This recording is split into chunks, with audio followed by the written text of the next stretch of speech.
Merv Griffin premieres Monday at 3. Now, the news specialists. Linda Coldiron, Gary Spinell, Richard Montague, Chopper 7. From the newsroom in Seattle, this is Channel 7 Weekend Eyewitness News. Good evening. The Marines are out of Beirut tonight and on ships off the coast of Lebanon, but about 100 Marines are still in Lebanon to guard the U.S. Embassy. The redeployment of the troops went smoothly enough, but once they were out of Beirut, the fighting picked up once again. Larry Pintack has the story. Let's go, gents. It's time for us to go. Our boat is here. My boat is here. Yeah! The last Marines left the way they came, across the beach. It was finally time to leave Lebanon behind. No one was reluctant to go. Glad to get off the beach. Glad to get the troops off the beach. No more wounded, no more killed. Go home. The battleship New Jersey opened up less than an hour after the last Marine left. The 16-inch gun shelled the Syrian-held mountains, a reminder that though the Marines are leaving Lebanon, the U.S. intends to stay involved. Today's final redeployment, as the Marines call it, marks the end of a 17-month ground operation that claimed the lives of at least 260 American servicemen. The first units aboard this morning arrived by chopper. They were looking forward to the change. But they aren't going home quite yet. They'll stay off the Lebanese coast until another Marine unit replaces them in April. The Marines left a few friends behind in Lebanon, but overall, their popularity has plunged. To many Muslims, they've lost their neutrality, sided with the Christian right. For the Marines, the pullout was a celebration. But from the Lebanese, there were no flowers, no cheers, and no victory parades. Larry Pintack, CBS News, West Beirut. With the Marine pullout from Lebanon, the United States has to come up with a new policy concerning that war-torn nation. Earlier today, Defense Secretary Caspar Weinberger was asked if the U.S. would continue its military support of the Lebanese government. I think we want to wait and see what situation develops, but the need for a sound, representative national Lebanese government remains. The man who once led a group of fighters in Lebanon went to Jordan today to talk about a Middle East peace settlement. PLO leader Yasser Arafat met with Jordan's King Hussein. The visit an attempt to get talks between the PLO and Jordan back on track. Those talks collapsed last spring after a rival Palestinian faction ran Arafat out of Lebanon.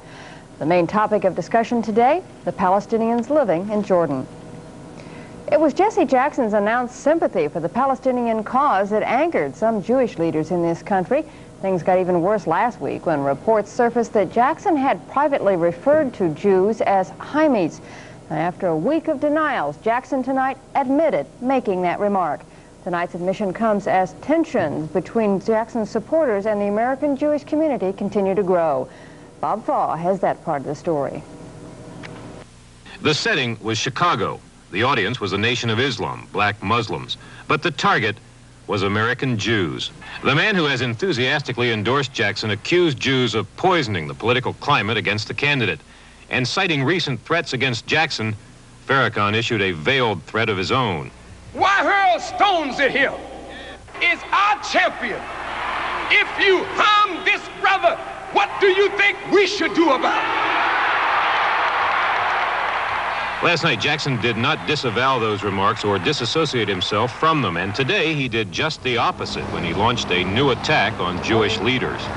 Well, there is, in fact, a documented evidence now that many Jewish leaders and rabbis, as well as the JDL, in fact, have assumed the responsibility to hound this campaign.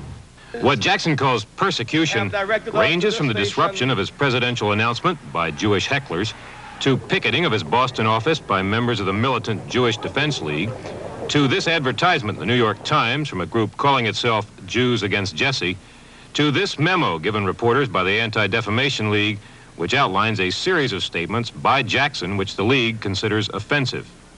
Jackson, now back in New Hampshire, is angry about what happened, which is why he chose to escalate and not diffuse the controversy, which has dogged him all week and hurt him in the polls. He still wants to meet and plans to meet with Jewish leaders. Today, one of them said Jackson's latest charges simply aren't true.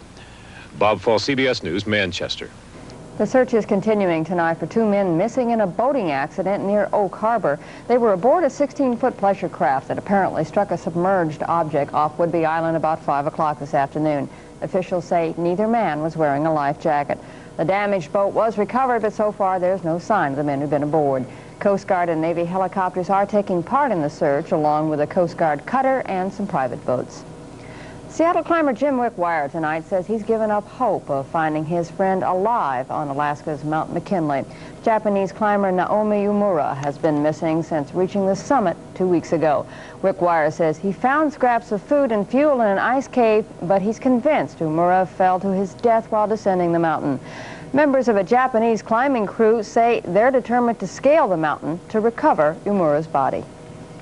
In Olympia tonight, there was heated debate over a plan to spread the cost of charity hospital care. We'll have that story in a moment.